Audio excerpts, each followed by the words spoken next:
Hello everyone, नमस्कार सभी को। आज हम लोग एसिड बेस एंड सॉल्ट्स पढ़ेंगे जो क्लास 10 के एक इम्पॉर्टेंट चैप्टर से। तो एसिड बेस सॉल्ट्स अपने आप को बहुत इंपॉर्टेंट चैप्टर रखता है। केमिस्ट्री चैप्टर 2 का है, ठीक है, और ये आप साइंस के चैप्टर्स बोल सकते हो। तो चलिए बिना लेट किए हुए जानते हैं कि सबसे पहले हम टॉपिक्स क्या क्या डिस्कस करने वाले हैं आज हम लोग जो पढ़ेंगे। सबसे पहले यहाँ पे हम लोग क्या पढ़ेंगे, एसिड बेस सॉल्ट पढ़ेंगे, ठीक है। एसिड बेस के बारे में जानेंगे, एसिड बेस के बारे में जानेंगे। दूसरा इंडिकेटर्स के बारे में जानेंगे। तीसरा understanding the chemical properties of acids and base, कि जब एसिड और बेस को जब रिएक्ट कराएंगे मेटल से तो क्या देंगे, ठीक है। मेटल कार्बोनेट और मेटल हाइड्रोजन कार्बोनेट को एसिड से रिएक्ट करवाएंगे, फिर एसिड एंड बेस को ईच अदर दोनों को एक दूसरे से रिएक्ट करवाएंगे। तीसरा आपका reaction of metallic oxide with acid को मेटालिक ऑक्साइड के साथ रिएक्शन करवाएंगे तो क्या बनेगा। नेक्स्ट आपका reaction of a non metal oxide with base के साथ अगर नॉन मेटालिक ऑक्साइड को रिएक्ट करवाएंगे तो क्या बनेंगे। अब चलते आगे जो आपके टॉपिक डिस्कस करने वाले हैं।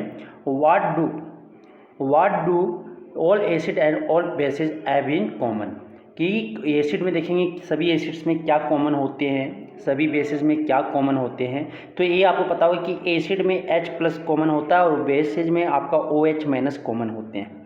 What happen to an acid और a base in a water solution, water solution में एसिड और बेस जो है क्या करते हैं, क्या हुआ। हाउ स्ट्रॉन्ग आर एसिड और बेस सोल्यूशन, कि एसिड सोल्यूशन या बेस सोल्यूशन कितना स्ट्रॉन्ग है वो हम देखेंगे।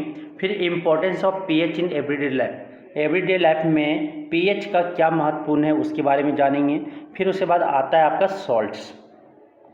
सॉल्ट्स का देखेंगे, pH ऑफ सॉल्ट्स देखेंगे।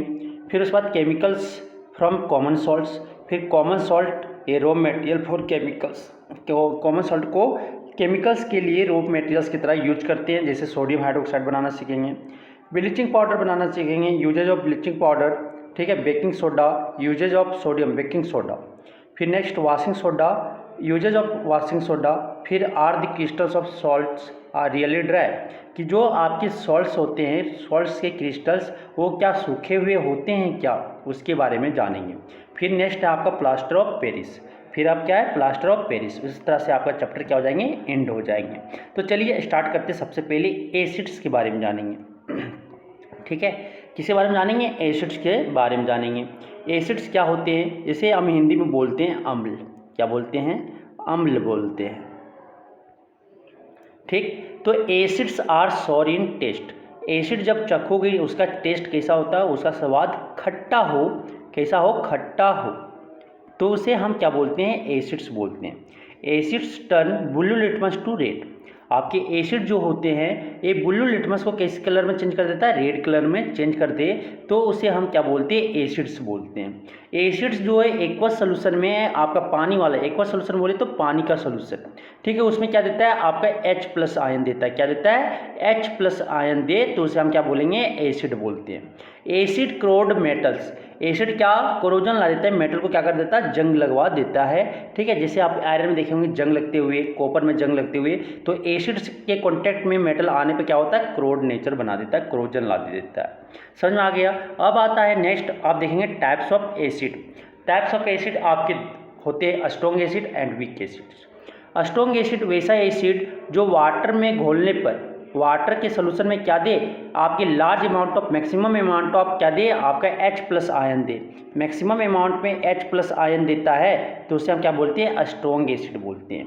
इसके एग्जांपल आपके हो गए हाइड्रोक्लोरिक एसिड HCl, आपके दूसरा हो गया HCl, दूसरा हो गया H2SO4, ये आपका क्या है, ये आपका सल्फ्यूरिक एसिड है, ठीक है। नेक्स्ट आपका जो एग्जांपल है नाइट्रिक एसिड। ये तीनों एसिड आपकी स्ट्रॉन्ग एसिड है, क्योंकि जब इसे हम पानी में घोलेंगे, पानी के साथ सोल्यूशन बनाएंगे, तो उसमें आपका लार्ज अमाउंट में क्या मिलेगा, large number of H+ ion मिलेंगे, इसलिए आपके स्ट्रॉन्ग एसिड्स होंगे। अब आता है वीक एसिड। वीक एसिड्स किसे बोलेंगे, वीक एसिड्स वैसा एसिड जो पानी में के सोल्यूशन में, ठीक है, एक्वस सोल्यूशन में लेस अमाउंट में या लेस नंबर में क्या दे, H+ आयन दे। इसमें लेस नंबर क्या दे, less number of H+ ion दे, तो उसे हम क्या बोलेंगे, वीक एसिड बोलेंगे। एग्जाम्पल हो गया आपका acetic acid, oxalic acids, lactic acids. जितने भी ऑर्गेनिक एसिड्स हैं सब वीक एसिड हैं और मिनरल एसिड आपका स्ट्रॉन्ग एसिड है।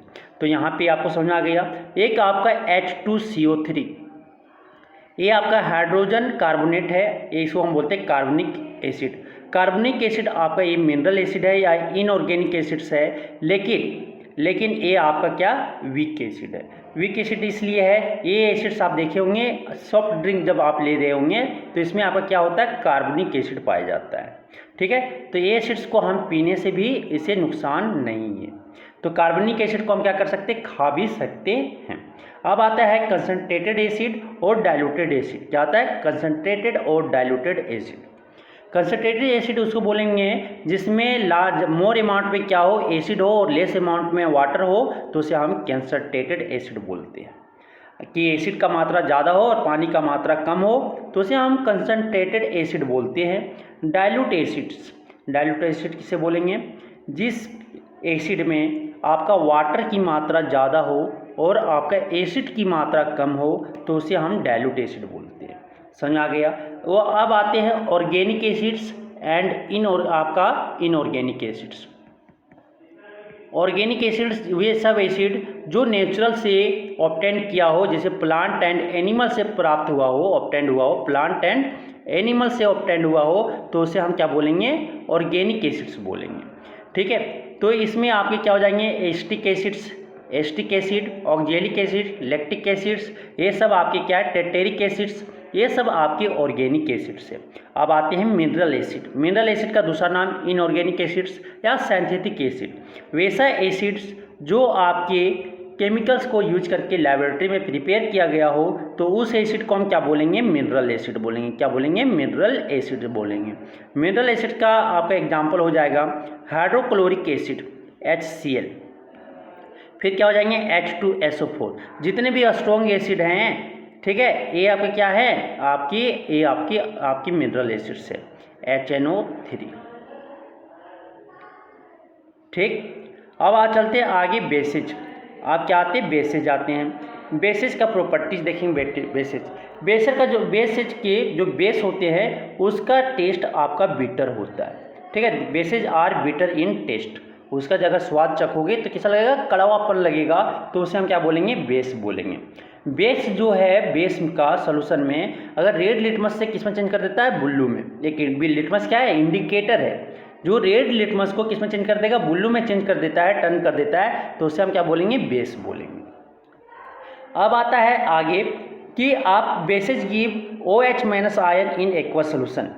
बेसेज जो होते हैं वो क्या देते हैं, OH- आयन देता है। कहाँ पे, एक्वस सोल्यूशन में वो आपका OH- आयन देता है। एसिड क्या दे रहा था, H+ आयन दे रहा था, और बेसेज क्या देता है, OH- आयन देता है। अब आता है कि जब आप बेसेज को टच करोगे, दीज आर दी सब्सटेंस, जिसे हम टच करने पे कैसा लगे, स्लिपरी या सोपी साबुन सा लगे, तो उसे हम क्या बोलेंगे, बेसिज बोलेंगे। समझ में आ गया। अब आते हैं strong types of bases. Strong bases और वीक बेसिज होते हैं।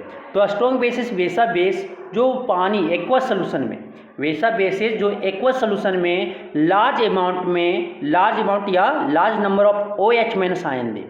क्या, OH- आयन लार्ज अमाउंट में दे,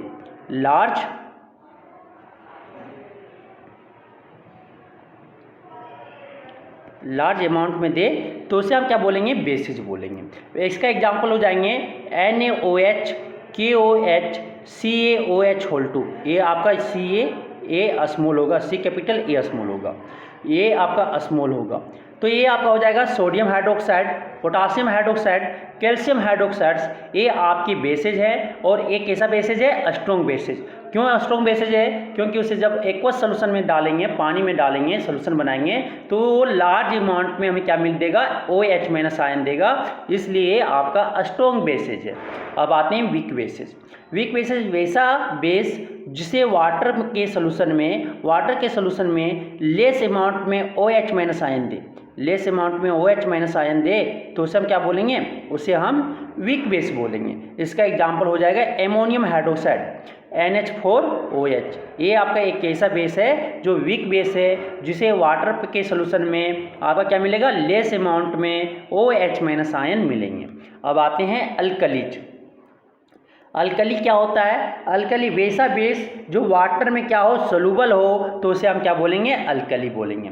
that bases which are soluble in water is called alkali. तो यहाँ से आप क्या कर सकते हो, सारे बेसेज आपके अल्कली नहीं हो सकते, लेकिन सारे अल्कली आपके बेसेज हो सकते हैं। समझ में आ गया? ये आपके इम्पोर्टेंट पॉइंट थे। अब आते हैं इंडिकेटर्स के बारे में। क्या जानेंगे? इंडिकेटर्स के बारे में जानेंगे। इंडिकेटर आपका क्या है? ये इंडिकेटर हमें ये बताता है कि जो दिया हुआ सब्सटेंस ये आपका एसिड है या बेस है, कैसे वो आपका इंडिकेटर चेंज करेगा उसके कलर का या ऑर्डर का। आप देखे होंगे गाड़ी में आपके इंडिकेटर लगे हुए थे, तो वो बताता है कि आपको लेफ्ट जाना है या राइट जाना है, उसे आप इंडिकेट करते हो। तो उसी तरह यहाँ पे इंडिकेटर आपका एक बताता है कि सब्सटेंस दिया हुआ सब्सटेंस जिसे हमें चेक करना है वो एसिड है या बेस है, तो वो कैसे चेंज करके उसका कलर चेंज कर देगा या अपना ऑर्डर चेंज कर लेगा, स्मेल चेंज कर देगा उसका, तो उसे हम क्या बोलेंगे? इंडिकेटर बोलेंगे। तो that substance which indicate either it is base और acid by changing their colours और ऑर्डर। ठीक है, आपके इंडिकेटर 3 तरह के होते हैं, natural indicator, olfactory indicator and synthetic indicator. तो यहाँ पे आपके जो है नेचुरल इंडिकेटर, वैसा इंडिकेटर जो आपके नेचुरली ऑब्टेंड हो, प्रकृति के द्वारा ऑब्टेंड किया गया हो, तो उस इंडिकेटर को हम क्या बोलते हैं? नेचुरल इंडिकेटर बोलते हैं। तो वैसा indicator which are obtained naturally are called natural indicators. For example, आपके नेचुरल इंडिकेटर के एग्जाम्पल हो गए litmus, red cabbage, turmeric, onion, vanilla, clove, etc। ये आपके क्या है? नेचुरल इंडिकेटर्स है। अब आते हैं ओल्फैक्टरी इंडिकेटर्स। वैसा इंडिकेटर, ठीक है, जो अपना क्या करे? ऑर्डर को चेंज करे एसिड और बेस के साथ में। ठीक है, एसिड और बेस के साथ में अपना ऑर्डर चेंज कर ले, तो उसे हम क्या बोलते हैं? ओल्फैक्टरी इंडिकेटर बोलते हैं। फॉर एग्जाम्पल, ओल्फैक्टरी इंडिकेटर के एग्जाम्पल हो गए ओनियन, वेनिला, क्लोव, etc। अब आते हैं सिंथेटिक इंडिकेटर। वैसा इंडिकेटर जो आर्टिफिशियल सब्सटेंस से सिंथेटिक लेबोरेटरी में बनाया गया हो, तो उसे हम बोलते हैं synthetic indicator. That indicator which are obtained from artificial substance that are synthesized in laboratories are called synthetic indicator। उसके एग्जाम्पल हो जाएंगे आपके मिथाइल ऑरेंज, फेनोथिलीन। अब आते हैं आगे कि how do acid and bases react with metals, कि एसिड और बेसेज जो है कैसे मेटल के साथ रिएक्ट करता है। जब एसिड को मेटल के साथ रिएक्ट करवाते हैं तो सॉल्ट प्लस हाइड्रोजन गैस देता है।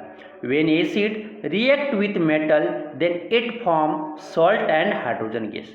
फॉर एग्जाम्पल, जिंक को जब सल्फ्यूरिक एसिड के साथ रिएक्ट करवाया जाता है तो जिंक सल्फेट और हाइड्रोजन गैस इवॉल्व करता है।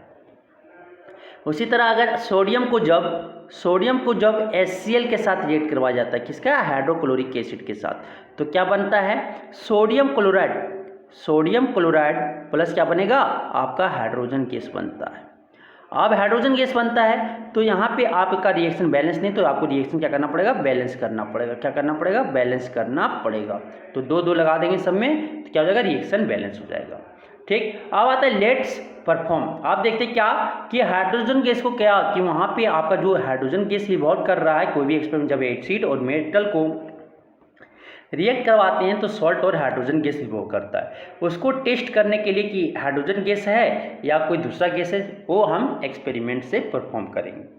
चलिए एक एक्सपेरिमेंट देखते हैं।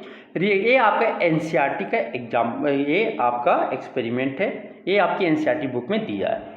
तो कैसे पता करोगे कि आप जिंक मेटल को रिएक्ट करवा रहे हो किसके साथ? डाइल्यूट सल्फ्यूरिक एसिड के साथ। तो ये क्या करो, यहाँ पे स्टैंड, ये आपका सेटअप है, स्टैंड है, ये टेस्ट ट्यूब है, ये आपका डाइल्यूट सल्फ्यूरिक एसिड लिया गया है, ये आपका जो येलो कलर में है वो आपका क्या? डाइल्यूट सल्फ्यूरिक एसिड है। और जो आपका ग्रेन्यूल्स टाइप में जो लग रहा है टुकड़ा टुकड़ा, ये आपका क्या? जिंक ग्रेन्यूल्स है। फिर उसके बाद जो बब्बल है वो क्या? आपका हाइड्रोजन गैस। जब आपका सल्फ्यूरिक एसिड जिंक ग्रेन्यूल से रिएक्ट कर रहा है तो क्या? बब्बल जो निकल रहा है उसे क्या बोलते हैं? हाइड्रोजन गैस बबल्स बोलते हैं। ये आपका क्या? कॉर्क लगा हुआ, कॉर्क से आपका एक डिलीवरी ट्यूब सेटअप है, जो आपका गैस यहाँ से सेट हुआ है कहाँ पे? ये आपका जो टब है, टब में सब सोल्यूशन रखा हुआ है। सॉफ्ट सोल्यूशन रखा हुआ तो ये आपका क्या बबल बाहर आएंगे, soft bubbles filled with hydrogen. Soft bubble जो है क्या हाइड्रोजन गैस से क्या हो गया फिल्ड हो गया। अब यहाँ कैंडल बर्निंग कैंडल लेके आएंगे तो आपका जो हाइड्रोजन जो जलेगा, हाइड्रोजन का बर्निंग जो होगा वो कैसा पॉप साउंड के साथ आपका वो जलेगा। उससे आप पता कर लोगे कि अगर कोई भी गैस अगर पॉप साउंड के साथ जल रहा है तो क्या है हाइड्रोजन गैस है। समझ में आ गया होगा, समझ में आ गया होगा। अब चलते हैं आगे की ओर। आप देखते हैं कि एसिड को जब मेटल कार्बोनेट या मेटल हाइड्रोजन कार्बोनेट के साथ रिएक्ट करवाते हैं तो क्या बनता है। ठीक है, तो जब एसिड मेटल कार्बोनेट या मेटल बाइकार्बोनेट के साथ, उसका मेटल बाई हाइड्रोजन कार्बोनेट का नाम दूसरा है मेटल बाइकार्बोनेट। ठीक है, तो मेटल कार्बोनेट या हाइड्रोजन कार्बोनेट जब एसिड को मेटल कार्बोनेट या हाइड्रोजन कार्बोनेट के साथ रिएक्ट करवाते हैं तो वो मेरा सॉल्ट कार्बन डाइऑक्साइड और क्या देता है वाटर देता है। क्या देता है प्रोडक्ट में सॉल्ट कार्बन डाइऑक्साइड और वाटर देता है। ठीक है, एग्जाम्पल जब सोडियम कार्बोनेट क्या है मेटल कार्बोनेट है, जब सोडियम कार्बोनेट को हाइड्रोक्लोरिक एसिड के साथ रिएक्ट करवा देते हैं तो आपका सोडियम क्लोराइड बनेगा सॉल्ट, वाटर बनेंगे और क्या बनेंगे कार्बन डाइऑक्साइड बनेगा। ठीक है, सोडियम बाइकार्बोनेट को जब रिएक्ट करवा देते हैं HCl के साथ हाइड्रोक्लोरिक एसिड के साथ तो क्या बनेगा NaCl। ठीक है, सोडियम क्लोराइड सॉल्ट बनेगा, वाटर बनेगा और कार्बन डाइऑक्साइड बनेंगे। ठीक है, तो आप ये देखिए कि मेटल कार्बोनेट या मेटल हाइड्रोजन कार्बोनेट का दूसरा नाम है मेटल बाइकार्बोनेट। जब एसिड के साथ रिएक्ट करवाते हैं तो सॉल्ट, कार्बन डाइऑक्साइड और वाटर बनता है। ठीक है, फिर कैल्शियम हाइड्रोक्साइड को जब कार्बन डाइऑक्साइड गैस से पास करवा देते हैं तो ये आपका कैल्शियम कार्बोनेट और आपका वाटर बाहर निकल जाता है। ये आपका क्या है लाइम वाटर है। कैल्शियम हाइड्रोक्साइड इसका नाम है क्या लाइम वाटर है, दूसरा नाम उसका सेलेक्ट लाइम है या कैल्शियम हाइड्रोक्साइड है। जब कार्बन डाइऑक्साइड से रिएक्ट करवाते हैं तो क्या बनता है कैल्शियम कार्बोनेट बनेगा और आपका वाटर बन जाता है। ये कैसा वाइट प्रेसिपिटेट बनता है, कैसा वाइट प्रेसिपिटेट बनता है। अब आता है आगे कि आप देखेंगे कि जो आपकी गैस रिवॉल्व हो रही है कार्बन डाइऑक्साइड, वो कैसे पता करेंगे कि वो कार्बन डाइऑक्साइड गैस है या नहीं है, वो कैसे पता कर सकते हैं। तो इसे हम एक एक्सपेरिमेंट से समझेंगे। ठीक है, ये आपका एक जो एक्सपेरिमेंट है वो आपका NCERT बुक का है। तो यहाँ पे आपका क्या कर रहा है पासिंग कार्बन डाइऑक्साइड गैस को जब कैल्शियम हाइड्रोक्साइड सोल्यूशन से हम पास करवा देते हैं तो क्या वो आपका कैल्शियम हाइड्रोक्साइड के सोल्यूशन को कैसा कर देगा मिल्की कलर कर देगा। तो वो आपको बता देगा कि क्या है वो गैस जो आपका हो क्या है कार्बन डाइऑक्साइड है। तो यहाँ पे क्या लेंगे टिस्टल फिनॉल लेंगे, यहाँ पे स्टैंड है, ये आपका कॉर्क है। ठीक है, एक कार्बन डाइऑक्साइड गैस है यहाँ पे इवॉल्व होगा, ये डाइल्यूट हाइड्रोक्लोरिक एसिड है, ये आपका सोडियम कार्बोनेट है। सोडियम कार्बोनेट टुकड़ा टुकड़ा जो दिख रहा है वो सोडियम कार्बोनेट है। जब सोडियम कार्बोनेट आपके हाइड्रोक्लोरिक एसिड के साथ क्या करेगा रिएक्ट कर जाएगा। रिएक्ट करने के बाद आपका क्या बनेगा सोडियम कार्बोनेट क्या बनेगा सोडियम क्लोराइड बनेगा, कार्बन डाइऑक्साइड बनेगा और क्या बनेंगे आपके वाटर बनेंगे। तो यहाँ से आपका कार्बन डाइऑक्साइड क्या हो जाएगा बबल के रूप में, ये आपका डिलीवरी ट्यूब से कहाँ ले जाएंगे कि आपके टेस्ट ट्यूब में जिसमें आपका कैल्शियम हाइड्रोक्साइड सोल्यूशन रखा हुआ है। तो ये कैल्शियम हाइड्रोक्साइड सोल्यूशन रखा हुआ है, उस टेस्ट ट्यूब में क्या करेंगे आप कार्बन डाइऑक्साइड लेके जाओगे और ये कार्बन डाइऑक्साइड जैसे ले जाएंगे यहाँ पे और कैसा ये मेरा टर्न हो जाए कैल्शियम हाइड्रोक्साइड का सोल्यूशन कैसा हो जाए मिल्की कलर हो जाए, दूध सा हो जाए, तो उसे हम क्या बोल देंगे कि ये जो आपका गैस है वो क्या है कार्बन डाइऑक्साइड है। क्या है कार्बन डाइऑक्साइड, क्योंकि कैल्शियम हाइड्रोक्साइड किसके साथ रिएक्ट करेगा कार्बन डाइऑक्साइड के साथ रिएक्ट करके क्या बना लेता है कैल्शियम कार्बोनेट बना लेता है और क्या बना लेता है आपका वाटर बाहर आ जाता है, वाटर आपका बाहर आ जाता है। इसलिए ये आपका जो है ये आपका क्या बोल सकते हैं, ये बोल सकते हैं कि जो आपका कैल्शियम हाइड्रोक्साइड कार्बन डाइऑक्साइड के साथ रिएक्ट करके आपका क्या जो आपके प्रोडक्ट है उसको कैसा बना देता है मिल्की बना देता है। कैसा बना देता है मिल्की बना देता है, जो हमें आइडेंटिफाई करवाता है क्या है वो कि आपका कार्बन डाइऑक्साइड गैस है। अब आते हैं how do acid and basis react with each other, acid base कैसे आपस में रिएक्ट करते हैं। जब एसिड को बेस के साथ रिएक्ट करवाया जाता है इसी का नाम है न्यूट्रलाइजेशन रिएक्शन, कि एसिड जब बेस के साथ रिएक्ट करता है तो भाई क्या बनता है सॉल्ट एंड वाटर बनते हैं। क्या बनते हैं salt and water. When acid react with bases then it form salt and water.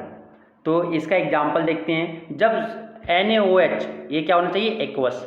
सो आपका हाइड्रोक्लोरिक एसिड के साथ एक्वस, ठीक है, डाइल्यूटेड के फॉर्म में दोनों को जब रिएक्ट करेगा तो क्या बनेगा, NaCl आपका एक्वस बनेगा और क्या, वाटर बाहर आ जाएगा। तो अगर आप एसिड और बेस को जब रिएक्ट करवाओगे तो सॉल्ट प्लस क्या देता है, वाटर देता है। इसी का नाम है न्यूट्रलाइजेशन रिएक्शन, न्यूट्रलाइजेशन रिएक्शन। तो एक ऐसा रिएक्शन जिसमें एसिड बेस रिएक्ट करके क्या देता है, आपका सॉल्ट एंड वाटर दे, तो उस रिएक्शन को हम क्या बोलेंगे, न्यूट्रलाइजेशन रिएक्शन बोलते हैं। अब आता है आगे reaction of metallic oxide with acids. अब क्या मेटालिक ऑक्साइड आपका किस तरह बिहेव करता है, मेटालिक ऑक्साइड आपका बेस की तरह बिहेव करते हैं। किस तरह, मेटालिक ऑक्साइड आपका बेसिक नेचर होता है, किस तरह बिहेव करता है, बेस की तरह बिहेव करते हैं। तो मेटल ऑक्साइड को जब एसिड के साथ रिएक्ट करवाते हैं तो क्या बनता है, सॉल्ट प्लस वाटर बनता है। जब मेटल ऑक्साइड को, ठीक है, एसिड के साथ रिएक्ट करवा देते हैं तो क्या बनता है, सॉल्ट प्लस वाटर बनता है। क्योंकि यहाँ पे जो मेटल ऑक्साइड है वो कैसा बिहेव कर रहा है, आपका बेस की तरह बिहेव करते हैं। जब बेस और एसिड रिएक्ट करते हैं तो क्या बनता है, सॉल्ट प्लस वाटर बनता है। तो एसिड हाइड्रोक्लोरिक एसिड है HCl, कॉपर ऑक्साइड ये क्या है, आपका मेटल ऑक्साइड है। जब दोनों को रिएक्ट करवाएंगे तो क्या बनेगा, कॉपर क्लोराइड प्लस क्या बन जाएगा, वाटर बन जाएगा। कॉपर क्लोराइड प्लस वाटर बन जाएगा। अगर रिएक्शन बैलेंस नहीं तो आप रिएक्शन को क्या करना पड़ेगा, बैलेंस करना पड़ेगा, क्योंकि रिएक्शन बैलेंस्ड के फॉर्म में होते हैं।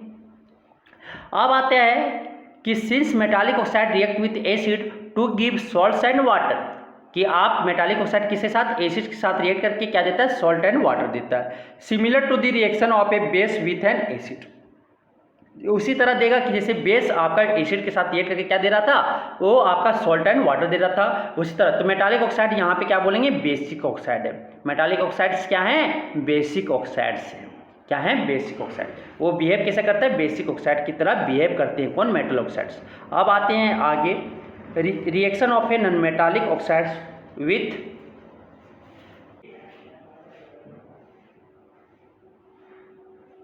तो आगे आता है reaction of a non metallic oxide with base. अब नॉन मेटालिक ऑक्साइड्स को बेस के साथ रिएक्ट करवाते हैं। जब नॉन मेटालिक ऑक्साइड्स को बेस के साथ रिएक्ट करवाते हैं तो क्या बनता है, आपके सॉल्ट एंड वाटर बनते हैं। क्या बनते हैं, सॉल्ट एंड वाटर बनते हैं। नॉन मेटालिक ऑक्साइड्स यहाँ पे किस तरह बिहेव करेगा, यहाँ पे आपका एसिडिक ऑक्साइड की तरह बिहेव करेगा। क्या है,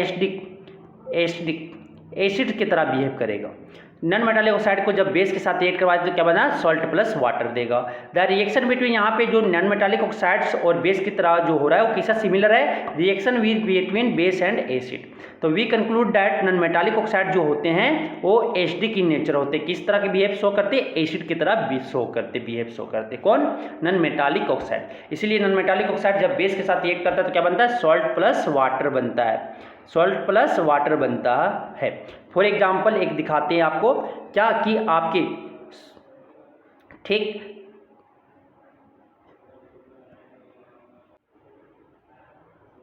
तो इसका एग्जाम्पल नॉन मेटालिक ऑक्साइड क्या हो गया, कार्बन डाइऑक्साइड आपका क्या है, नॉन मेटालिक ऑक्साइड है। और यहाँ पे बेस क्या है, NaOH आपका सोडियम हाइड्रोक्साइड।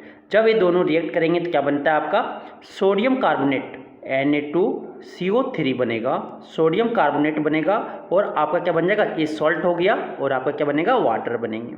क्या बनेंगे, वाटर बनेंगे। तो ये रिएक्शन बैलेंस नहीं, तो रिएक्शन को बैलेंस करना पड़ेगा।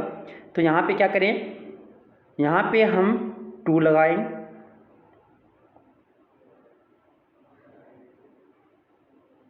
ठीक। तो ये आपका रिएक्शन क्या करना पड़ेगा, बैलेंस कर लेना है, रिएक्शन को बैलेंस कर लेना है।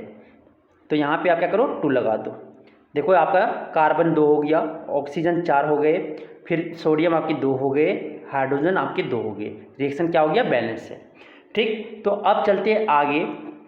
जब वाई डू ऑल एसिड, तो एक आपके यहाँ पे आपका नहीं गया, बताया गया कि जब बेस आपका मेटल के साथ रिएक्ट करता है, तो बेस आपके सारी मेटल के साथ रिएक्ट नहीं करते हैं, कुछ मेटल के साथ रिएक्ट करते हैं। तो बेस को जब मेटल के साथ रिएक्ट करवाया जाता है, बेस को जब मेटल के साथ रिएक्ट करवाया जाता है तो क्या बनता है, आपका सॉल्ट प्लस हाइड्रोजन गैस बनता है। सॉल्ट प्लस क्या बनता है, हाइड्रोजन गैस बनता है, बेस को जब मेटल के साथ रिएक्ट करवाया जाता है। तो आपका बेस ले लेते हैं यहाँ पे NaOH प्लस जिंक। जब रिएक्ट करवाया जाता है तो क्या बनता है, सोडियम जिंकेट। क्या बनेगा, सोडियम जिंकेट। आपका बन जाएगा ZnO2 ZnO2 प्लस आपका क्या निकलेगा, इवॉल्व हाइड्रोजन गैस इवॉल्व करेगा। तो ये आपका क्या है, ये सॉल्ट जो Na2ZnO2 जो है आपका, ये क्या है, सोडियम जिंकेट। इसका नाम क्या है, सोडियम जिंकेट। दूसरा एग्जांपल ले तो सोडियम हाइड्रोक्साइड को जब हम किसके साथ रिएक्ट करवा देते हैं, अल्युमिनियम के साथ रिएक्ट करवाते हैं। किस मेटल के साथ, अल्युमिनियम मेटल के साथ रिएक्ट करवाते हैं तो क्या बनता है, यहाँ पे आपका सोडियम अल्यूमिनेट बनता है। क्या बनता है, सोडियम अल्यूमिनेट। NaAlO2 प्लस क्या बनेगा, प्लस आपका हाइड्रोजन गैस इवॉल्व होगा। प्लस क्या है, हाइड्रोजन गैस इवॉल्व होगा। जब बेस मेटल के साथ रिएक्ट करता है तो क्या, सॉल्ट प्लस हाइड्रोजन गैस देते हैं। सारे मेटल बेस के साथ रिएक्ट नहीं करते हैं, कुछ मेटल्स जो है सिर्फ बेस के साथ रिएक्शन करता है। अब आता है आगे, what do all acids and all basis have in common. तो आपके एसिड में क्या कॉमन होते हैं, सभी एसिड्स में क्या कॉमन होते हैं। तो both acids and bases are electrolytes. आपके जो बेस और आपके एसिड्स जो होते हैं वो क्या होते हैं, इलेक्ट्रोलाइट्स होते हैं। Which mean they are good conductor of electricity. Electrolyte means कि वो good conductor of electricity, electricity का वो क्या, गुड कंडक्टर है, वहाँ से इलेक्ट्रिसिटी आपका जनरेट हो सकता है। किससे, एसिड और बेसिस से। Acid and basis both produce ions in water solution. Acid और बेस जो है दोनों आपके वाटर सोल्यूशन में क्या प्रोड्यूस करते हैं, आयंस प्रोड्यूस करते हैं, आयंस प्रोड्यूस करते हैं। तो यहाँ पे अब आता है quick quiz, which ion are produced by acid and bases respectively in water solution. तो आपके यहाँ पे क्या है कि कौन आयन, एसिड में कौन आयन प्रोड्यूस होता है। तो एसिड में आपका H+ आयन होता है और आपका बेसिस में क्या होता है, OH- आयन प्रोड्यूस होता है। ठीक है, आपके H+ आयन एसिड के द्वारा प्रोड्यूस होता है वाटर सोल्यूशन में, और बेसिस के द्वारा आपका OH- आयन प्रोड्यूस होता है कहाँ पे, वाटर सोल्यूशन में। अब आता है what happens to an acid और a base in water solution. Hydrogen ion in HCl are produce in the presence of water. आपके जो यहाँ पे देखोगे तो यहाँ पे आपका जो HCl हाइड्रोक्लोरिक एसिड्स में आपके जो वाटर के प्रेजेंस में आपका हाइड्रोजन आयन प्रोड्यूस होता है। Separation of H+ ion from HCl molecules can not occur in the absence of water. ये क्या, H+ इतना रिएक्टिव होता है कि वो अपने अकेले मॉलिक्यूल्स में रहना नहीं चाहता है, और ये क्या करता है, वाटर के साथ रिएक्ट करके क्या बना लेता है, आपका H3O+ बना लेता है। ठीक है, तो HCl आपका पहले टूटा किसमें, HCl अगर वाटर में डाला हुआ है, वाटर में डाला हुआ है, पानी में डाला हुआ है, तो ये क्या हो जाएगा आपका H+ और Cl- में टूटेंगे। इसमें H+ और Cl- में। अब H+ वो इतना रिएक्टिव होता है कि वो अकेला रहना नहीं चाहता है, तो क्या करता है, वाटर से वो कंबाइन करके क्या बना लेता है, हाइड्रोनियम आयन बना लेता है H3O+। इसका नाम क्या है, हाइड्रोनियम आयन है। क्या नाम है, हाइड्रोनियम आयन। इसी तरह अगर H2SO4 के साथ अगर पानी में डाल देते हैं, पानी में डाल देते हैं, H2SO4 को पानी में डालते हैं तो क्या बनेगा आपका, यहाँ पे आपका बनता है H3O+ बनतेगा, और क्या बनेगा, और आपका बनेगा SO4 बनेगा। अब आगे आता है, hydrogen ion can not exist alone but they exist after combining with water molecules. कि आपका जो H+ आयन हो क्या एग्जिस्ट एलोन में अकेले एग्जिस्ट नहीं कर सकता, इसलिए वाटर के साथ, वाटर मॉलिक्यूल के साथ कंबाइन करके एग्जिस्ट करता है, जिसका नाम है हाइड्रोनियम आयन। तो hydrogen ion must always be shown as H+ और H3O+। हाइड्रोनियम आयन में या आपके, ठीक है, हाइड्रोजन आयन में आपको दर्शाया जाता है, किसको, हाइड्रोजन आयन को। समझ आ गया। अब आता है next, how strong are acids और बेस सॉल्यूशन। कि आपके जो स्ट्रॉन्ग, कितने स्ट्रॉन्ग हो सकते हैं आपके बेस और एसिड सॉल्यूशन, ये आप जानेंगे। तो एक आपका स्केल लिया गया जिसपे आपका pH, इसको क्या बोलते हैं, pH स्केल। क्या बोलते हैं, pH स्केल बोलते हैं। ये क्या है, आपका H+ आयन का पावर देखा जाता है या पोटेंशियल देखा जाता है। H+ आयन का क्या देखा जाता है, पोटेंशियल देखा जाता है या पावर ऑफ H+ आयन, इस स्केल में जो होता है pH स्केल में। तो ये स्केल, इस स्केल का किसका, hydrogen ion concentration in a solution. एक स्केल में किसका मेजर किया गया, सोल्यूशन में हाइड्रोजन आयन कंसंट्रेशन कितना है, ठीक है, उसको मेजर किया, उसको क्या बोलते हैं, pH scale has been developed called, इसको क्या बोलते हैं, पीएच स्केल, कि हाइड्रोजन आयन का पावर मेजर करना, सोल्यूशन में हाइड्रोजन आयन के कंसंट्रेशन को मेजर करने के स्केल को हम क्या कहते हैं, पीएच स्केल कहते हैं।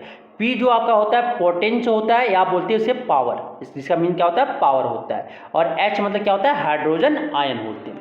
On the pH scale, pH scale में हम लोग we can measure pH generally from 0 to 14।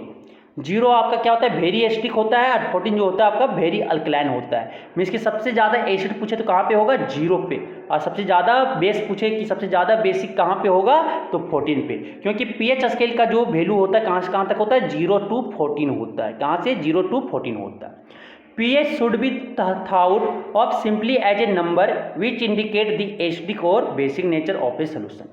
pH आप सोचते हो क्या, सिंपली क्या है, एक नंबर है जो आपका एसिडिक और बेसिक नेचर, सॉल्यूशन के एसिडिक और बेसिक नेचर को क्या कर रहा है, इंडिकेट कर रहा है। तो higher the hydronium ion concentration lower is the pH value, कि अगर आपका हाइड्रोनियम आयन या H+ आयन का कंसंट्रेशन जितना ज़्यादा होगा उतने ही pH वैल्यू उतना ही आपका कम होगा।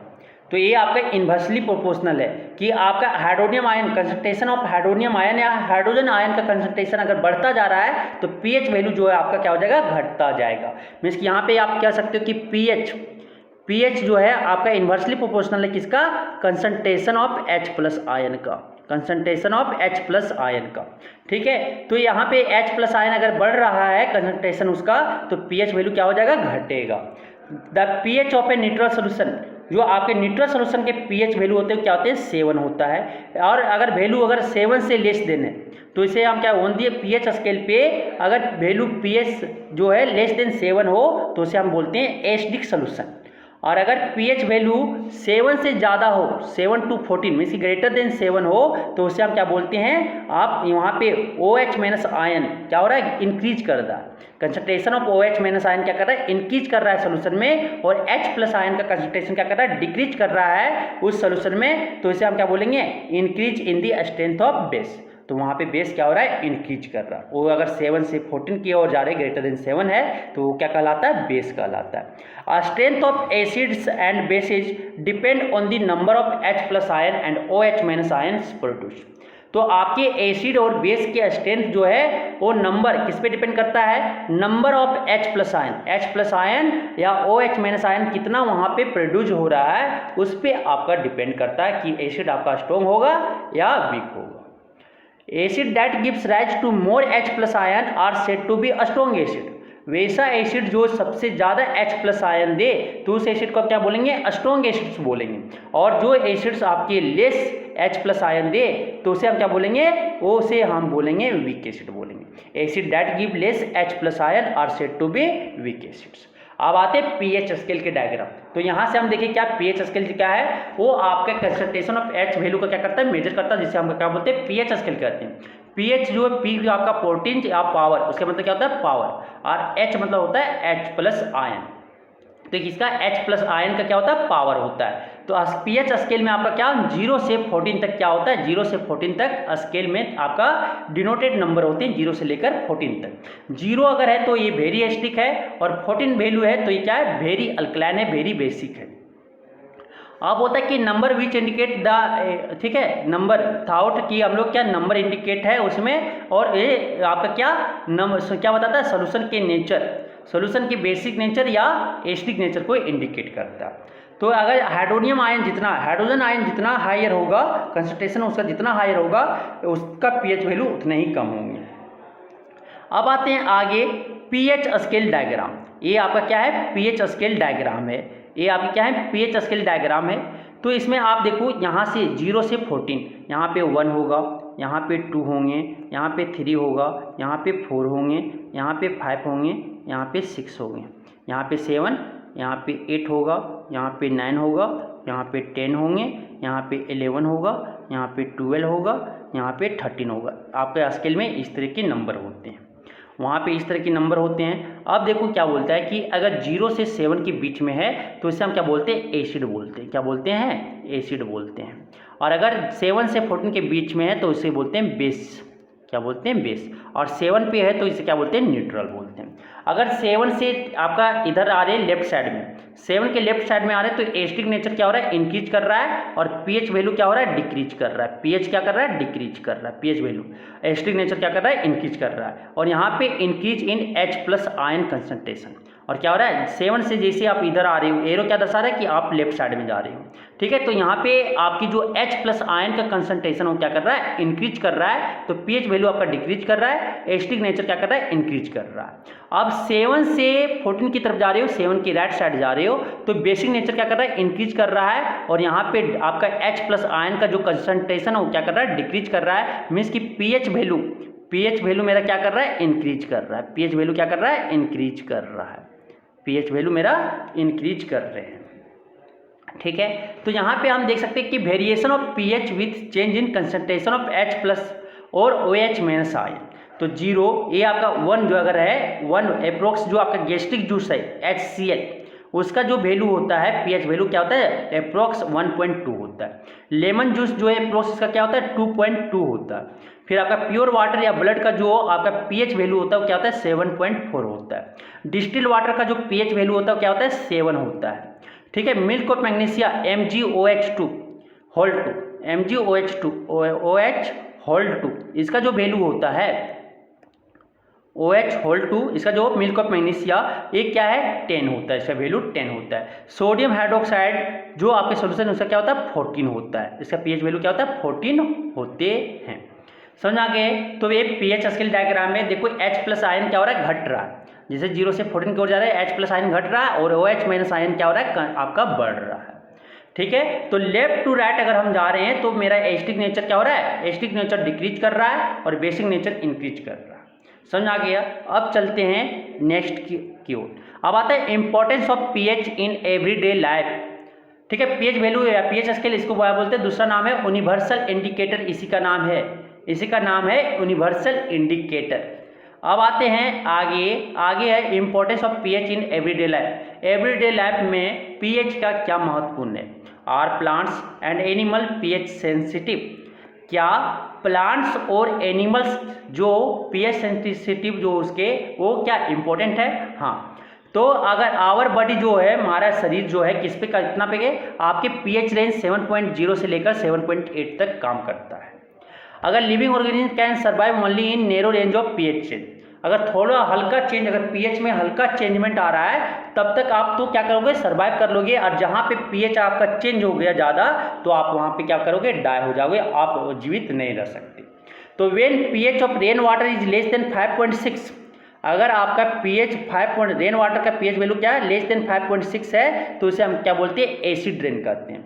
When acid rain flows into the river, जब एसिड रेन क्या हो गया, पानी में, रिवर में चला गया, फ्लो कर गया, it lowers the pH of the river water, तो ये क्या करेगा, रिवर वाटर का पीएच वैल्यू को क्या कर देगा, घटा देगा। The survival of aquatic life in such reverse become difficult, और ये सर्वाइवल एक्वेटिक लाइफ जिन्हें आपकी नदी में जो आपके जीव जंतु रह रहे हैं उन्हें सर्वाइव करने के लिए क्या हो जाएगा, डिफिकल्ट हो जाएगा। और आप देखते हो कि कभी कभी तालाब और ये नदी में मछलियाँ मर चुकी हैं, तो इसका रीज़न क्या है कि पीएच वैल्यू उसका पानी का जो नदी का है वो क्या हो गया, चेंज हो गया है, एसिडिक हो गया, इसलिए वो वहाँ पे क्या हो गए, वो जानवर जो मछली है वो डेथ कर गए। तो पीएच अगर चेंज कर गया तो सेंसिटिव है प्लांट और एनिमल्स के लिए। दूसरा importance of pH in everyday life, pH in our digestive system. कभी कभी आप देखते होंगे कि एंटा एसिड हो जाता है, कि कभी कभी ज़्यादा खाली अनपच हो गया, आपका क्या acid, hydrochloric acids produce, our stomach produce hydrochloric acids. हमें ये पता है कि हमारा जो स्टोमक है वो क्या प्रोड्यूस करता है, हाइड्रोक्लोरिक एसिड प्रोड्यूस करता है।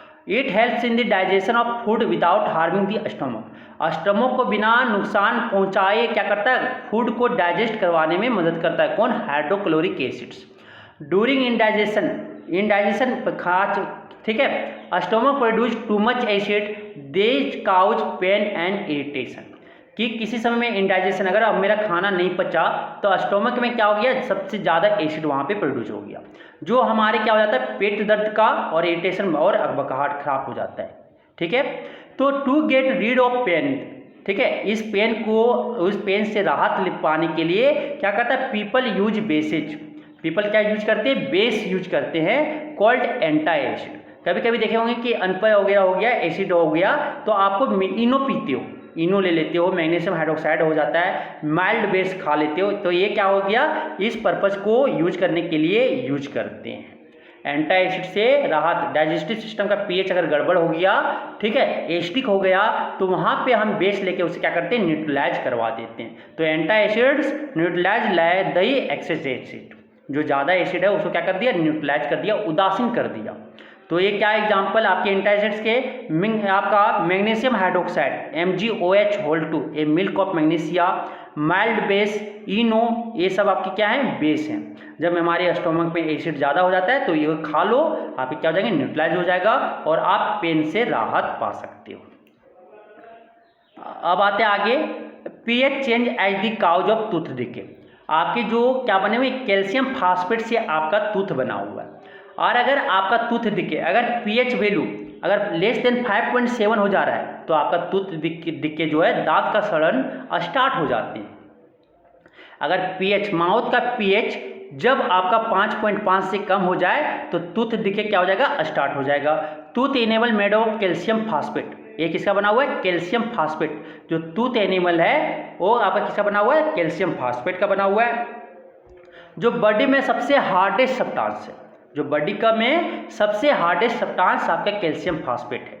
It does not dissolve in water, ये आपका पानी में क्या होता है, डिजॉल्व नहीं होता है, but is corroded when pH in the mouth is below 5.5। ये पानी में तो डिजॉल्व नहीं होता है, लेकिन जब इसका माउथ में का पीएच वैल्यू 5.5 से 5.5 से कम हो जाता है तो ये आपका सड़ना, क्रोड, वहाँ पे जंग लगना, ठीक है, कैल्शियम फास्फेट में जंग लगना स्टार्ट हो जाता है। Bacteria present in mouth produce acid by degradation of sugar और food particles remaining in the mouth after eating. अब क्या होता है कि जो बैक्टीरिया आपके माउथ में प्रेजेंट है, ठीक है, जब एसिड वो क्या प्रोड्यूस करवाएगा, एसिड। किससे एसिड प्रोड्यूस हो रहा है, शुगर का डिग्रेडेशन, शुगर के टूटने से, या फूड पार्टिकल्स, आपका जो खाने के बाद जो आपके फूड पार्टिकल्स वहाँ पे बच गए, कहाँ पे, दांत में, माउथ में, वो क्या करता है, बैक्टीरिया को प्रोड्यूस करवाते हैं, एसिड प्रोड्यूस करवाते हैं, ठीक है। उससे वो बैक्टीरिया वहाँ पे क्या होता है, प्रेजेंट होता है, और उससे आपका दांत सड़न स्टार्ट हो जाता है। The best way to prevent this is to clean the mouth after eating food. आप दांत को बचाने के लिए, सड़न से बचाने के लिए क्या करना है, बेस्ट वे है कि खाने के बाद आप क्या करो, मुंह को अच्छा से साफ कर लेना चाहिए, माउथ को अच्छे से क्लीन कर लेना चाहिए। Using toothpaste which are generally basic, जो आप क्या वहाँ पे दांत में क्या हुआ, एसिड जनरेट हुआ, और उसे बेस में जब रिएक्ट करवाते तो क्या कर देता है, उसे न्यूट्रलाइज कर देता है। तो हमें क्या यूज करना पड़ेगा, बेसिक यूज करना पड़ेगा।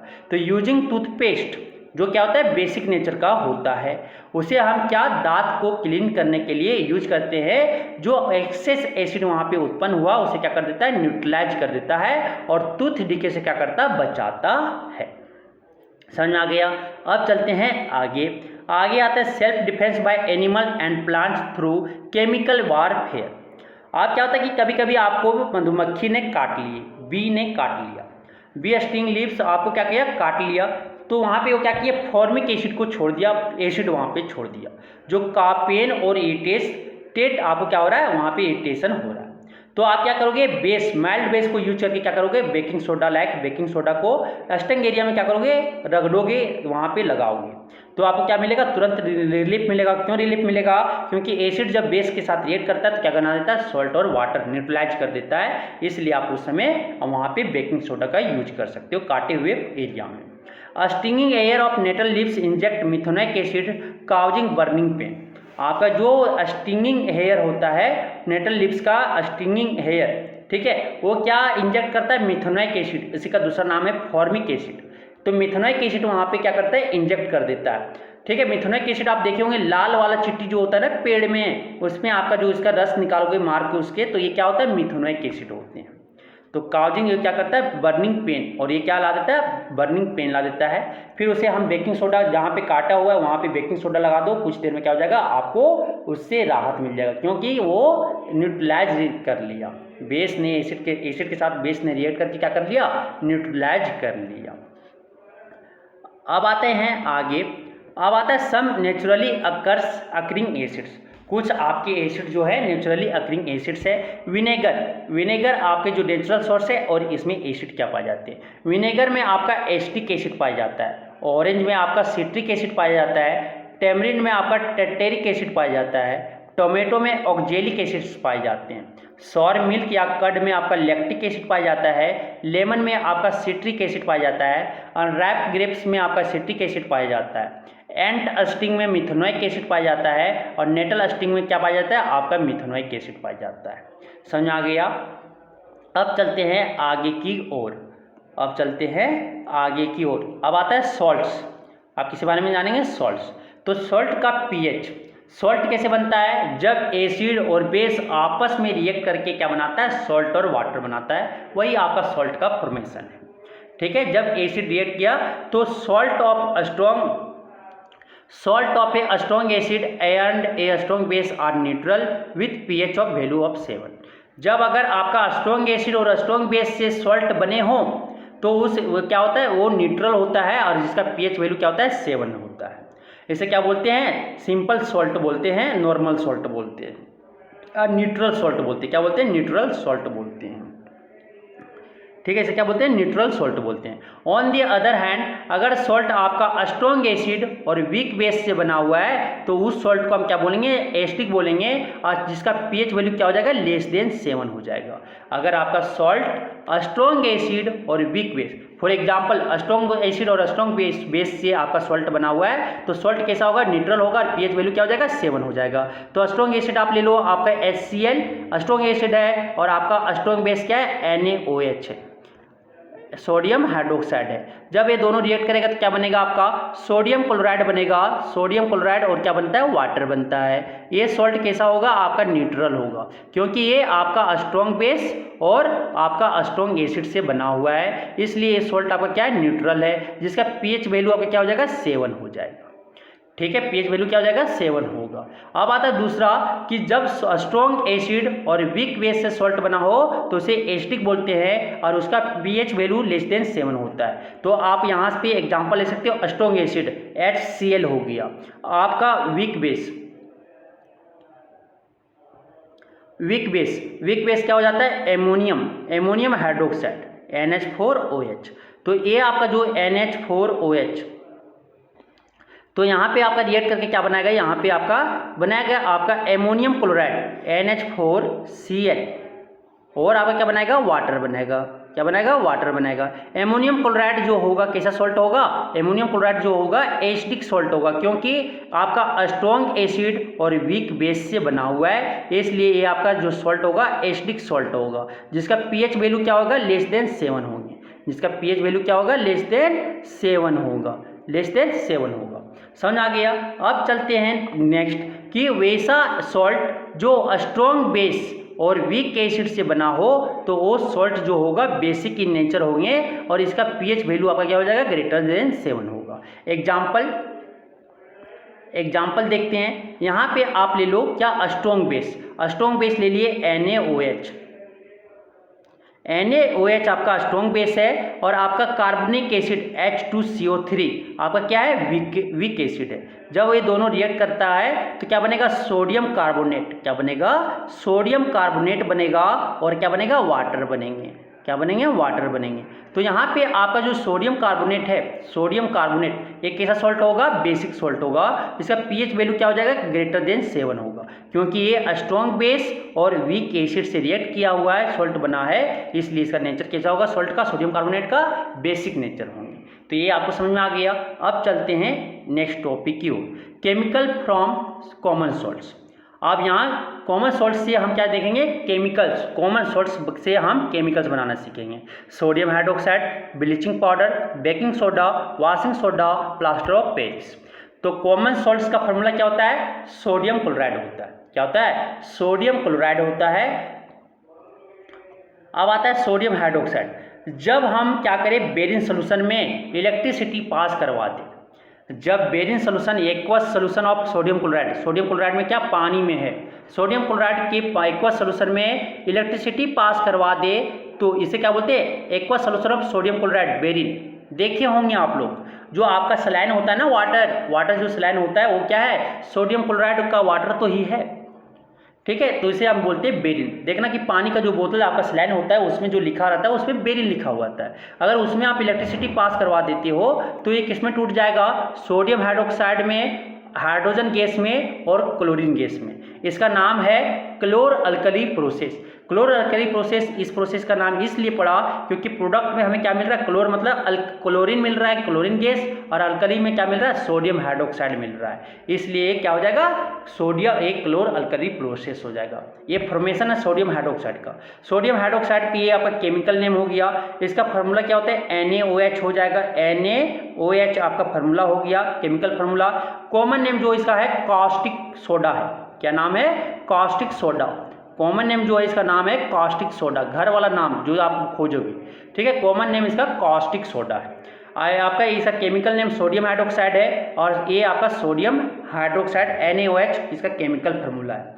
फॉर्मेशन कैसे बनाएंगे सोडियम हाइड्रोक्साइड को, जब इलेक्ट्रिसिटी हम पास करवा दें एक्वा सोल्यूशन सोडियम क्लोराइड में तो ये सोडियम हाइड्रोक्साइड, हाइड्रोजन गैस और क्लोरीन हमें प्रोडक्ट मिलेगा, ठीक है। तो इस प्रोसेस का नाम क्या है, क्लोर अल्कली प्रोसेस है। इसलिए क्लोर अल्कली प्रोसेस नाम पड़ा क्योंकि प्रोडक्ट में हमें क्या मिल रहा है, क्लोर मतलब क्लोरीन और अल्कली मतलब क्या, sodium hydrogen oxide, sodium hydroxide, जिसका नाम दूसरा नाम कॉमन नेम क्या है, कास्टिक सोडा है। जब सोडियम क्लोराइड को वाटर से रिएक्ट करवा देती है तो क्या बनेगा, सोडियम हाइड्रोक्साइड बनेगा, क्लोरीन गैस बनेगा और H2 गैस मिलेंगे, ठीक है।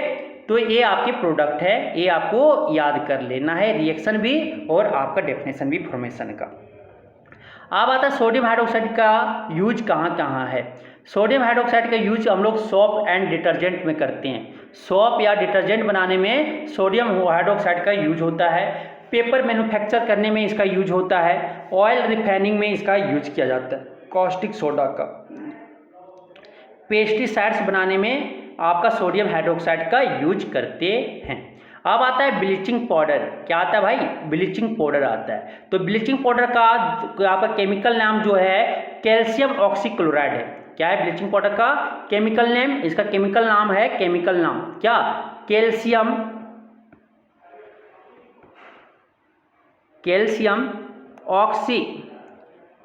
ऑक्सीक्लोराइड है। कैल्शियम ऑक्सीक्लोराइड है। इसका जो फार्मूला होता है, केमिकल फार्मूला, वो क्या होता है, CaOCl2 होता है। CaOCl2 होता है, ठीक है, कैल्शियम ऑक्सीक्लोराइड का। अब आता है कि ब्लीचिंग पाउडर कैसे बनता है। ब्लीचिंग पाउडर कैसे बनता है, जब हम सेलेक्ट लाइम में, ड्राई सेलेक्ट लाइम में क्लोरीन का पास करवा दें।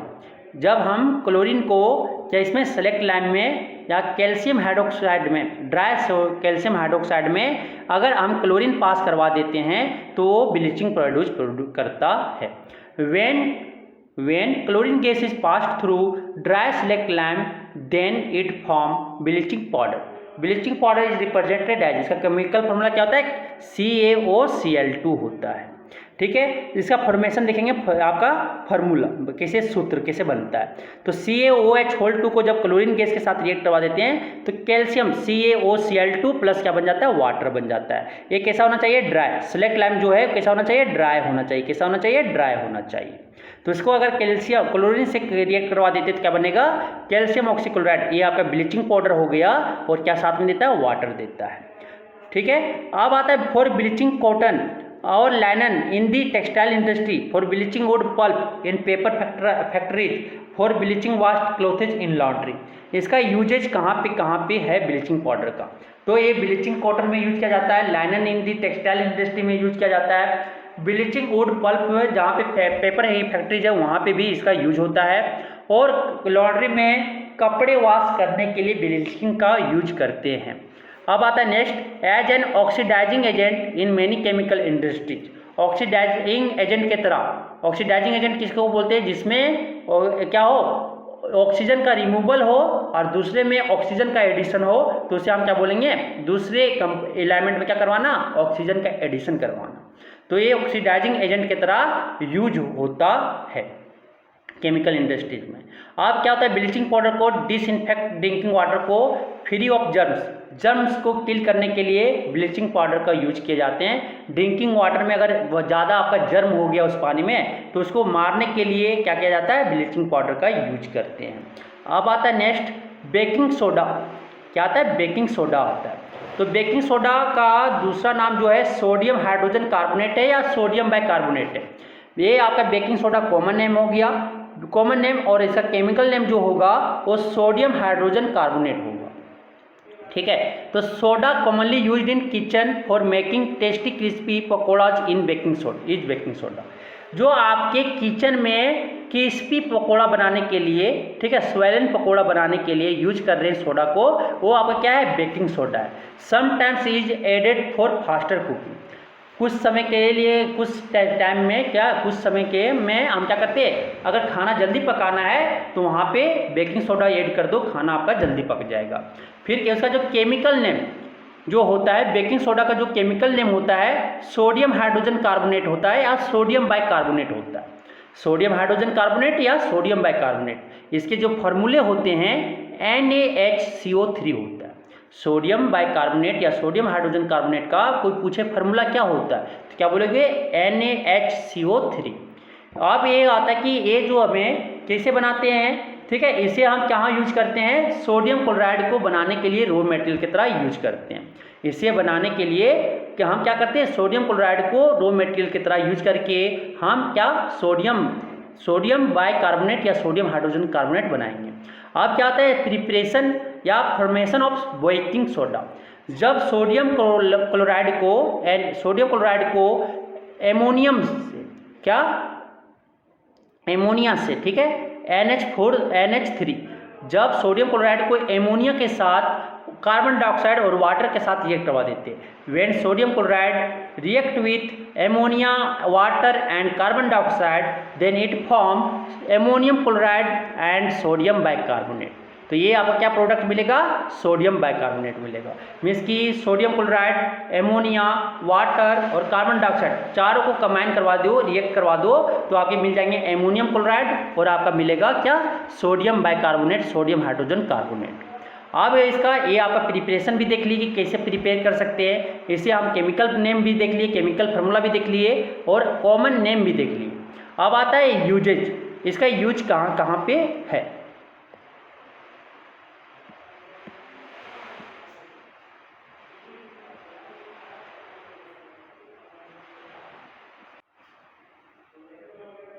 तो इसका यूज कहाँ कहाँ पे वो देखेंगे। तो इसका यूज बेकिंग पाउडर बनाने में यूज है, which is mixture of baking soda and mild edible acid tartaric acid और सोडियम हाइड्रोजन कार्बोनेट का यूज करके हम बेकिंग पाउडर बनाते हैं। अब आता है सोडियम हाइड्रोजन कार्बोनेट को हम लोग एंटा एसिड के इंग्रेडिएंट में यूज करते हैं। बीइंग अल्कलाइन क्या करता है, वो एसिड को न्यूट्रलाइज कर देता है और स्टोमक को, ठीक है, स्टोमक में जो एसिड ज़्यादा आपका बना है उसको न्यूट्रलाइज करने में तो सोडियम हाइड्रोजन कार्बोनेट को इंग्रेडिएंट की तरह यूज करते हैं। आप क्या है, उसमें फायर एक्सटिंग्विशर जो देखे हो ना स्कूल वगैरह या हॉस्पिटल में, छोटा छोटा जो फायर एक्सटिंग्विशर जो लगा हुआ रहता है उसमें आपका सोडियम बाइकार्बोनेट का यूज किया जाता है। सोडा एसिड वहाँ पे रहता है, किसमें, फायर एक्सटिंग्विशर में, इसमें क्या यूज किया जाता है। अब आते हैं वॉशिंग सोडा के बारे में। आप क्या जानेंगे, वॉशिंग सोडा के बारे में जानेंगे। वॉशिंग सोडा का जो आपका केमिकल नेम है उसका नाम है सोडियम कार्बोनेट डेकाहाइड्रेट। ठीक है, इसका केमिकल नेम, वॉशिंग सोडा का जो केमिकल नेम है वो है सोडियम कार्बोनेट डेकाहाइड्रेट। मीन्स कि इसका केमिकल नेम, जो केमिकल फार्मूला है वो क्या है, Na2CO3.10 वाटर 10H2। तो another chemical that can be obtain from sodium chloride is sodium carbonate decahydrate. इसका नाम है वॉशिंग सोडा और केमिकल नेम जो इसका है सोडियम कार्बोनेट। केमिकल नेम क्या है, sodium carbonate decahydrate. Can be obtain, आप ऐसे कैसे ऑब्टेन करेंगे, इसके हम 3 स्टेप में ऑब्टेन करते हैं। कैसे, 3 स्टेप में ऑब्टेन करते हैं। तो आप पहले क्या करेंगे, सोडियम बाइकार्बोनेट बनाएंगे। सोडियम क्लोराइड, एमोनिया, वाटर और कार्बन डाइऑक्साइड को मिलाकर क्या बनाएंगे, सोडियम बाइकार्बोनेट बनाएंगे। सोडियम बाइकार्बोनेट बनाने के बाद उसे क्या करेंगे, हिट करेंगे। हिट करेंगे तो क्या बनेगा, सोडियम कार्बोनेट बनेगा। सो अब तीसरा स्टेप में क्या करेंगे, तीसरा स्टेप में वाटर मोलिक्यूल ऐड कर देंगे, तो Na2CO3.10 वाटर मोलिक्यूल्स मेरा बन जाएगा। तो पहला स्टेप में क्या बोले, पहला स्टेप में हम NaCl लेंगे प्लस क्या लेंगे, NaCl plus water plus carbon dioxide plus क्या लेंगे, एमोनिया। एमोनिया लेंगे तो क्या बनेगा आपका, सोडियम बाइकार्बोनेट बनेगा, NaHCO3 बनेगा। फिर क्या बनेगा, प्लस आपका क्या बनेगा, प्लस आपका एमोनियम क्लोराइड बनेगा, NH4Cl बनेगा, NH4Cl बनेगा। फिर आप ये वाटर जो आपका है इसको हिट कर देंगे, सोडियम बाइकार्बोनेट को हिट करेंगे, क्या करेंगे, हिट कर देंगे।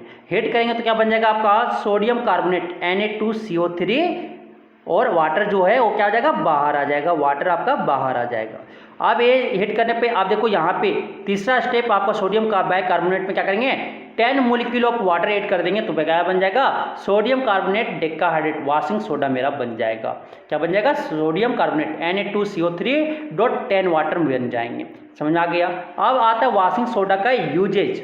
वॉशिंग सोडा का यूज कहाँ कहाँ करते हैं, तो सोडियम कार्बोनेट को हम लोग ग्लास में, सॉफ्टवेयर और पेपर इंडस्ट्रीज में इसका यूज होता है। बोरेक्स बनाने में इसका सोडियम कार्बोनेट का यूज होता है। सोडियम कंपाउंड का मैन्युफैक्चर करने में आपका यूज किया जाता है, जैसे बोरेक्स हो गया, ये सब बनाने में सोडियम कार्बोनेट का यूज होता है। सोडियम कार्बोनेट को हम लोग क्लीनिंग एजेंट, डोमेस्टिक पर्पज़ के लिए क्लीनिंग एजेंट की तरह पे हम लोग सोडियम कार्बोनेट को यूज करते हैं। ठीक है। परमानेंट हार्डनेस, वाटर का परमानेंट हार्डनेस को रिमूव करने के लिए हम लोग सोडियम कार्बोनेट या वॉशिंग सोडा का यूज करते हैं। समझ आ गया। अब आता है आगे, are the crystals of salts really dry, क्या जो आपके सॉल्ट्स के क्रिस्टल होते हैं क्या रियली वो सूखे होते हैं। वाटर ऑफ क्रिस्टलाइजेशन, तो water of crystallisation is the fixed number of water molecules present in one formula unit of a salt. कि वाटर ऑफ क्रिस्टलाइजेशन क्या है कि आपके एक सॉल्ट के एक फार्मूला यूनिट में कितने वाटर ऑफ मोलिक्यूल्स, एक fixed number of water molecules वहाँ पे प्रेजेंट होता है। फॉर एग्जांपल अगर बोले तो अभी आप देखो सोडियम कार्बोनेट देखे थे ना, वॉशिंग सोडा Na2CO3.10 मोलिक्यूल, इसमें कितना है 10 मोलिक्यूल ऑफ वाटर फिक्स्ड है। एक यूनिट फार्मूला में देखे तो water molecules, number of water molecules कितना है 10। तो यही आपको बोल रहा है कि वाटर ऑफ क्रिस्टलाइजेशन उसको बोलेंगे कि सॉल्ट के एक फार्मूला यूनिट में आपके जो वाटर मोलिक्यूल होते हैं एक फिक्स्ड नंबर में होते हैं। 5 water molecules are present in one formula unit of copper sulphate. Copper sulphate का दूसरा नाम है ब्लू विट्रल। इसका जो फार्मूला होता है उसमें क्या, कॉपर सल्फेट में एक यूनिट फार्मूला में कितना मोलिक्यूल्स है, वाटर मोलिक्यूल्स 5 वाटर मोलिक्यूल्स है, जिसका फार्मूला क्या है फॉर हाइड्रेटेड कॉपर सल्फेट। अगर जहाँ पे वाटर ऑफ क्रिस्टलाइजेशन उसे क्या बोलेंगे, हाइड्रेटेड कॉपर सल्फेट बोलेंगे। इसका जो फार्मूला होते हैं वो क्या होते हैं CuSO4.5H2O है।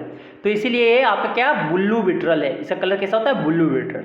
No you you'd be able to answer the question whether the molecule of Na2CO3.10H2O is wait.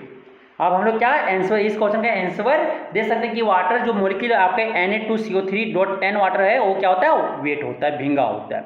One other salt which process water of crystallisation is gypsum. आपके जो एक आपके और है आपके सॉल्ट हैं जिसमें आपके पानी होते हैं, सॉरी पानी होते हैं, हाँ वाटर ऑफ क्रिस्टलाइजेशन होता है, उसका नाम क्या है जिप्सम। जिप्सम का फॉर्मूला होता है CaSO4.2 वाटर मोलिक्यूल। ठीक है। आपके it has 2 water molecules as water of crystallisation. इसमें कितने वाटर ऑफ मोलिक्यूल्स है, 2 वाटर ऑफ मोलिक्यूल्स हैं। ठीक है, जिससे हम क्या बोलते हैं वाटर ऑफ क्रिस्टलाइजेशन की तरह यूज करते हैं।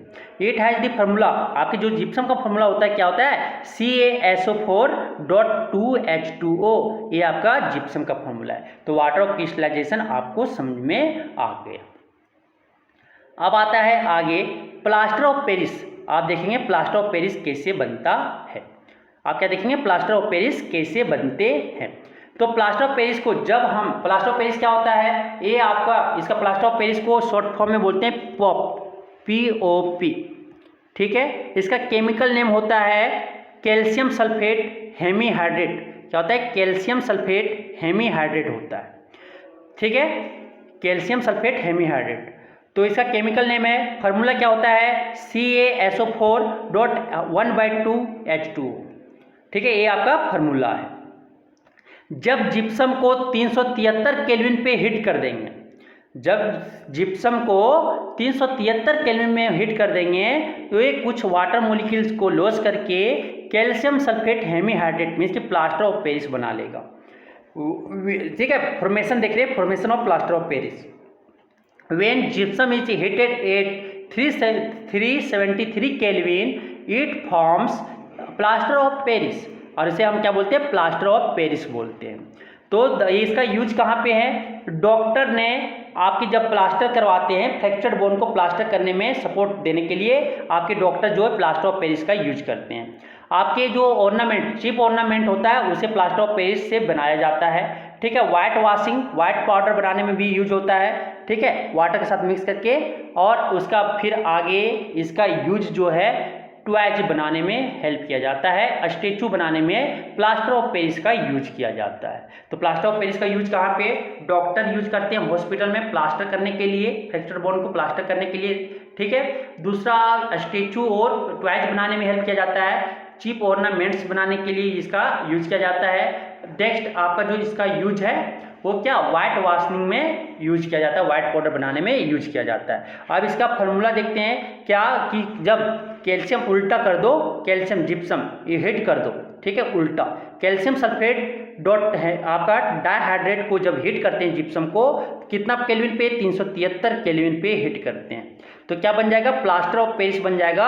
और आपका जो 1.5 molecule of water, 1.5 molecule of water क्या हो जाएगा, बाहर आ जाएंगे। तो ये आपका फॉर्मेशन है किसका, प्लास्टर ऑफ पेरिस का, प्लास्टर ऑफ पेरिस का फॉर्मेशन है। अगर आप 373 केल्विन से ज़्यादा हीट कर दोगे तो ये क्या बन जाएगा, ये आपका बर्न्ड प्लास्टर ऑफ पेरिस बन जाएगा। ठीक है, बर्न्ड आपका लाइन बन जाएगा, समझ आ गया। तो इसे 373 केल्विन पर भी हीट करना है। अब आता है what happens to pH when milk change to curd, कि आपका मिल्क चेंज टू कर्ड कैसे हो जाता है। तो इसका मिल्क जो चेंज करता है कर्ड में, मीन्स कि इसका पीएच वैल्यू क्या करते हैं हम लोग, डिक्रीज करवा देते हैं। पीएच वैल्यू मतलब कि एसिड बना देते हैं। Curd contains lactic acid, so H+ ion concentrated increases and pH will be decrease. तो आपको कोई पूछेगा कि दूध से दही कैसे बनता है, तो दूध से दही बनने के लिए पीएच वैल्यू को क्या करना पड़ेगा, डिक्रीज करवाना पड़ेगा। मीन्स कि कर्ड कंटेंट क्या, लैक्टिक एसिड, आपकी दही क्या कंटेंट करते हैं, लैक्टिक एसिड। मीन्स कि H+ आयन का कंसंट्रेशन इंक्रीज करवा दो, पीएच डिक्रीज कर जाएगा, फिर आपका दूध से क्या बन जाएंगे, दही बन जाएंगे। दूसरा बोलता है which ions are present in a dilute aqueous solution of HCl, आपके HCl में कौन कौन डाइल्यूट एक्वस सोल्यूशन में कौन आयन प्रेजेंट है, तो वहाँ पे हाइड्रोनियम आयन, H+ आयन और Cl- आयन प्रेजेंट है, समझ आ गया। दूसरा, why do we feel burning sensation in the stomach when we overeat, what is the medicine use to cure it called, कि जब हम लोग का अनपच हो जाता है ओवरईट करने के बाद, सेंसेशन बर्निंग करने लगता है, ठीक है, फील बर्निंग, दर्द जैसा महसूस होने लगता है, तो हमें ऐसा क्यों होता है स्टोमक में। दूसरा बोल रहा है कि किस इसको क्योर करने के लिए कौन मेडिसिन को यूज करते हैं। तो जब हम लोग ओवर ईट खा लेते हैं, the burning sensation in the stomach is due to excess hydrochloric acid, वहाँ पे क्या स्टोमक में एक्सेस हाइड्रोक्लोरिक एसिड आ जाते हैं, और मेडिसिन को हम लोग यूज करते हैं क्यों, न्यूट्रलाइज करने के लिए हम लोग मेडिसिन यूज करते हैं जिसका नाम है एंटी एसिड। क्या क्या यूज करते हैं, मिल्क ऑफ मैग्नीशियम हाइड्रोक्साइड को यूज करते हैं, या इनो का यूज करते हैं। अब दूसरा आता है क्या, कि why does distil water not conduct electricity whereas rain water does, तो डिस्टिल वाटर क्या होता है, न्यूट्रल होता है, वहाँ पे आयन नहीं होते हैं, इलेक्ट्रोलाइट्स नहीं होते हैं। The presence of ion is necessary in order to for any solution to conduct electricity. Electricity conduct करने के लिए क्या होना चाहिए, आपका आयन का प्रेजेंस होना चाहिए। तो डिस्टिल वाटर में, प्योर वाटर में आपका क्या, वहाँ पे फ्री फॉर्म में कोई काइंड में एसिड, बेस या सॉल्ट्स नहीं होते हैं, ठीक है, फ्री फ्रॉम एनी काइंड, तो नहीं आयंस वहाँ पे है नहीं, तो ये कंडक्ट इलेक्ट्रिसिटी कंडक्ट नहीं करते हैं। लेकिन आपका रेन वाटर में वहाँ पे एसिड है, जो आयंस में क्या होता है, टूट जाते हैं, और वहाँ पे आयंस है, इसलिए वहाँ पे इलेक्ट्रिसिटी क्या कर रहा है, कंडक्ट कर रहा है। तो ये आपको एसिड, बेस एंड सॉल्ट्स आपको समझ में आया होगा। Thank you.